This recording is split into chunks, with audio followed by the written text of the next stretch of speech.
Khushi Kumari. I read in class 1. My class teacher name is Khushi Miss. ऊंची ऊंची पर्वतमाला, हरे भरे खलियानों वाला, मीठे जल की नदियों वाला, मेरा गांव मेरा देश। चिड़िया प्रातः ही जग जाती, मुझको माँ को अति भांति। भंवरे गुनगुन गुनगाते हैं, फूलों पर वे मंडराते हैं। फूलों पर आती है तितलियां और चली आती मधुमक्खियां।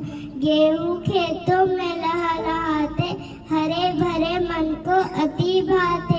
कृषक प्रातः ही जग जाते, चांद छाप यूरिया लगाते। हंसमुख रहते, मेहनत करते, नहीं किसी से है वे डरते। सादा जीवन सादा वेश, मेरा गांव मेरा देश।